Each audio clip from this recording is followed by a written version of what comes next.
जरा सोचो तुम्हारे पूरे शहर की जमीन अचानक नीचे धंसने लग जाए और ये सब क्यों और कैसे हो रहा है ये कोई नहीं जानता। कहानी की शुरुआत होती है अमेरिका के एक छोटे से टाउन परफेक्शन से, जो 3 दिशाओं में पहाड़ों और चट्टानों से घिरा हुआ था और एक दिशा शहर की ओर जाती थी। फिर हम वहाँ रहने वाले 2 दोस्तों को देखते हैं। एक का नाम वैल था और दूसरे का अर्ल। वो गाँव के सारे इधर उधर के काम करने के लिए जाने जाते थे, जैसे किसानों के जानवरों पर नजर रखना, सीवेज सिस्टम साफ करना और कूड़ा दूर फेंक कर आना। जब भी उन दोनों में कोई बहस हो जाती तो वो बच्चों की तरह रॉक पेपर सीजर्स खेलकर फैसला करते थे। एक दिन जब वो किसी काम के लिए निकले तो उन्हें रास्ते में कोई बहुत सारे सामान के साथ दिखाई दिया। असल में ये पास की यूनिवर्सिटी की एक स्टूडेंट थी जो अपने प्रोजेक्ट पर काम कर रही थी। खैर, लड़की ने अपना नाम रोंडा बताया और वो धरती के नीचे होने वाली हलचल के बारे में पढ़ रही थी। फिर उसने उन दोनों से टाउन में होने वाली खुदाई के बारे में पूछा, क्योंकि उसकी मशीन के मुताबिक यहाँ की जमीन में बहुत हलचल हो रही थी। लेकिन अर्ल और वैल को इसके बारे में कुछ पता नहीं था, इसीलिए वो आगे बढ़ गए। खैर, फिर रोंडा दूसरी जगह अपनी मशीन लगाकर रीडिंग्स लेने गई। तभी अचानक कोई बड़ी सी चीज उसकी तरफ तेजी से बढ़ी और वो रोंडा तक पहुंचने ही वाली थी कि रोंडा ऐन वक्त पर अपनी गाड़ी में बैठकर निकल गई। उधर अर्ल और वैल कूड़ा फेंकने का काम खत्म करके कुछ पीने के लिए रुके। वैल ने कहा कि उनके जैसा काम पूरे टाउन में कोई नहीं कर सकता। उसने अर्ल से कहा कि उन्हें अपने भाव बढ़ाने होंगे, तभी उन्हें इज्जत मिलेगी। खैर, बाद में वो मेल्विन नाम के एक लड़के के घर का गटर साफ करने पहुंच गए, लेकिन ये काम काफी मुश्किल था, इसीलिए वो एक दूसरे पर इल्जाम लगाने लगे। तभी अचानक सीवेज पाइप फट गई और वो नाले के पानी से तरबतर हो गए। आखिरकार वो दोनों तंग आ गए और उन्होंने अपना सामान बांधकर परफेक्शन टाउन छोड़ने का फैसला किया। तब रास्ते में उन्हें नैन्सी मिली, जो अपनी बेटी मिंडी के साथ एक पॉटरी की दुकान चलाती थी। नैन्सी ने उन्हें 1 महीने का काम और साथ साथ मुफ्त का खाना पीना देने का ऑफर दिया, पर उन दोनों ने मन बना लिया था कि वो अब इस जगह पर नहीं रहेंगे, इसीलिए वो इनकार करके आगे बढ़ गए। इसके बाद रास्ते में उन्हें बिजली के टावर पर एक आदमी लटका दिखाई दिया। जब वो उसके पास गए तो वैल ने कहा कि ये तो टाउन का पियक्कड़ एडगर है। वो ना तो हिलडुल रहा था और ना ही किसी की बात का जवाब दे रहा था, इसीलिए उन दोनों ने उसे नीचे उतारने का फैसला किया। उन्होंने हर बार की तरह रॉक पेपर सीजर्स खेला और वैल की बारी आई। वो धीरे धीरे ऊपर चढ़ा और एडगर तक पहुंच गया, लेकिन फिर उसे पता चला कि एडगर तो मर चुका है। साथ ही उसके हाथ में एक राइफल भी थी। इसके बाद वो दोनों एडगर की लाश टाउन के डॉक्टर जिम के पास ले आए। जिम ने उसे देखकर बताया कि एडगर 3-4 दिन तक टावर पर ही रहा होगा और फिर डिहाइड्रेशन की वजह से उसकी मौत हो गई। ये सुनकर अर्ल और वैल सोच में पड़ गए कि आखिर एडगर नीचे उतरने की बजाय वहीं लटक कर क्यों मर गया।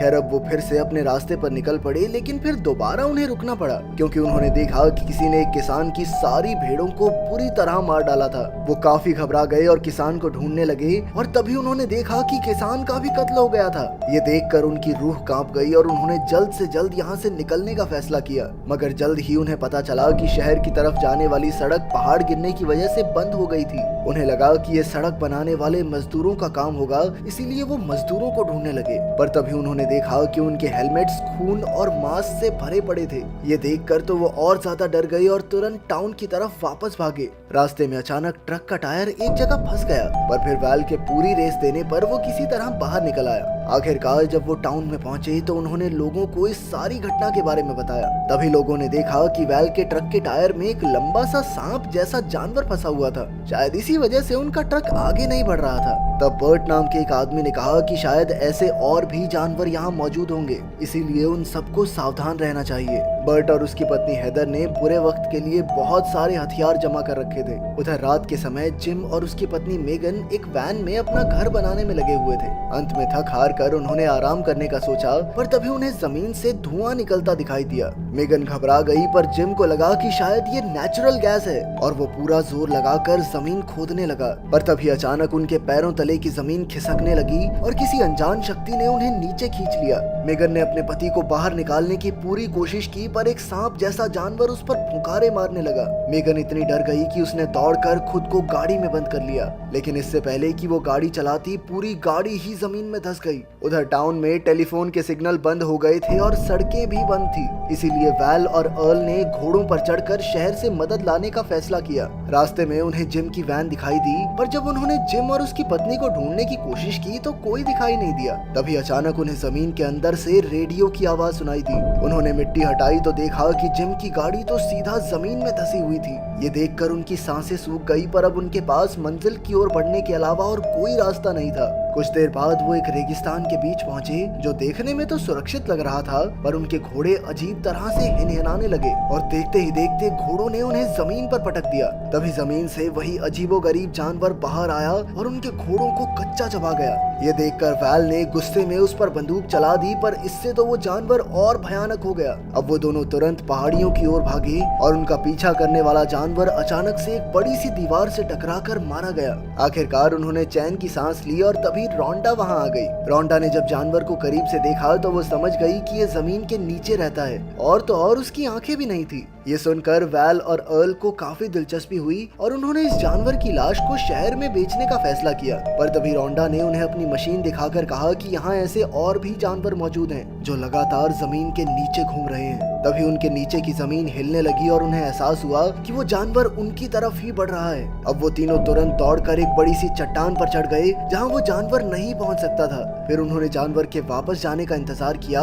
पर जैसे ही वो जमीन पर पैर रखते थे जानवर वापस आ जाता। इससे तंग आकर वैल ने कहा कि कहीं ये जानवर उनकी बातें तो नहीं सुन रहा। तब रोंडा ने उसे समझाया कि ये जानवर जमीन पर हो रही हलचल को महसूस कर सकता है। अब उनके पास कोई और चारा नहीं था, इसीलिए उन्हें उस पत्थर पर ही रात गुजारनी पड़ी। फिर अगली सुबह रोंडा को एक आइडिया आया और वो तीनों डंडे के सहारे कूदकर अपने ट्रक तक पहुंच गए। जल्द ही वो परफेक्शन टाउन पहुंचे जहां सभी लोग सोच रहे थे कि उन्हें परफेक्शन टाउन छोड़कर चले जाना चाहिए, क्योंकि वो अजीबोगरीब जानवर उनकी ओर तेजी से बढ़ रहे हैं। रोंडा ने कहा कि उन्हें पहाड़ियों से होते हुए शहर चले जाना चाहिए। तभी अचानक उन्हें मेल्विन के चिल्लाने की आवाज सुनाई दी। उन्होंने तुरंत बाहर आकर देखा कि वो बिजली के खंबे पर डर के मारे लटका हुआ था। उन्हें लगा कि मेल्विन मजाक कर रहा है, इसीलिए उन्होंने मेल्विन को नीचे आने को कहा। लेकिन तभी वो जानवर जमीन फाड़कर बाहर आ गया। उसे देखकर सब डर के मारे अंदर भाग गए, मगर वो जानवर बिना आवाज मेडिकल स्टोर के नीचे आ पहुंचा। तभी वैल ने सोचा कि जानवरों को यहाँ इंसानों के होने की भनक कैसे लगी।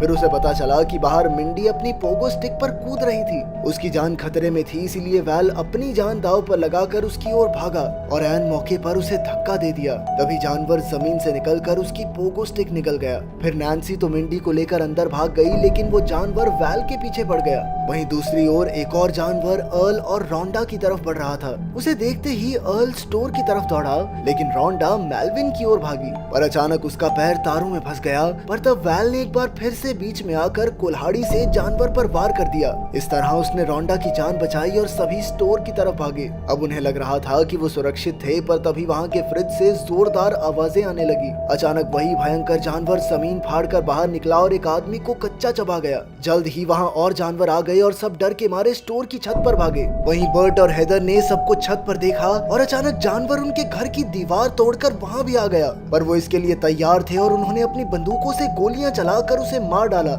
अब सिर्फ 2 जानवर बाकी थे। लोगों ने बर्ट और हेदर की बहादुरी पर खूब तालियां बजाई, लेकिन जल्द ही इन जानवरों ने इमारतों की नींव हिलाकर उन्हें तोड़ना शुरू कर दिया, जिससे कई लोगों की जान चली गई। तब अर्ल ने बुलडोजर में वहां से भागने का प्लान बनाया। अब उसने जानवरों का ध्यान भटकाने के लिए खाली ट्रैक्टर को चलाकर दूसरी ओर छोड़ दिया और खुद छत से कूदकर बुलडोजर की तरफ भागा। मगर जल्द ही ट्रैक्टर पलट गया और अब अर्ल पूरी तरह इन जानवरों से घिर चुका था। तभी रोंडा ने पास की एक पाइप फोड़कर जानवरों का ध्यान भटकाया और जल्द ही जानवर पानी की ओर मुड़ गए। मौका पाते ही वैल बुलडोजर पर चढ़ गया और फिर टाउन के बचे हुए लोगों को साथ बैठाकर शहर की ओर निकल पड़ा। अब सभी खुश होकर जश्न मना रहे थे कि अचानक रास्ते में बुलडोजर भी जमीन में धंसने लगा। वो समझ गए कि ये जानवर इतनी आसानी से उनका पीछा नहीं छोड़ने वाले, इसीलिए वो सब फटाफट एक पत्थर पर चढ़ गए। तभी अर्ल को एक आइडिया सूझा। उसने कहा कि उन्हें इन जानवरों पर बर्ट के बनाए हुए बॉम्ब से हमला करना चाहिए। फिर उसने बर्ट का बनाया हुआ बॉम्ब एक रस्सी से बांधा और बड़ी चालाकी से जानवर के पास फेंक दिया।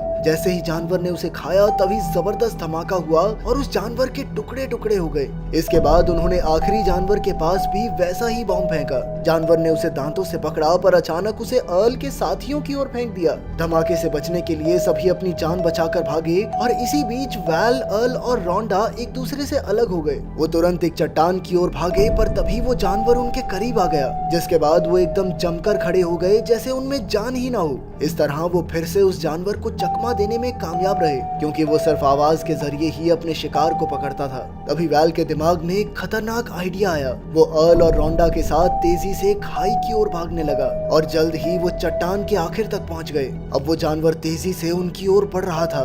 तभी अर्ल और रोंडा तो साइड हट गए मगर वैल वहीं खड़ा रहा। जब वो जानवर उसके बिल्कुल करीब पहुंच गया तो वैल एन मौके पर दूर कूद गया। वो साइड में दौड़ा और वो जानवर तुरंत खाई में गिर गया। वो सीधा खाई के तीखे पत्थरों से जा टकराया और उसकी मौके पर ही मौत हो गई। आखिरकार लोगों ने जानवरों पर अपनी जीत का जश्न मनाया और वैल और रोंडा ने एक दूसरे को चूम लिया। चलो इनका भी घर बस गया। अगर वीडियो पसंद आई तो लाइक कर देना, चैनल को सब्सक्राइब कर देना। मिलते हैं अगली वीडियो में।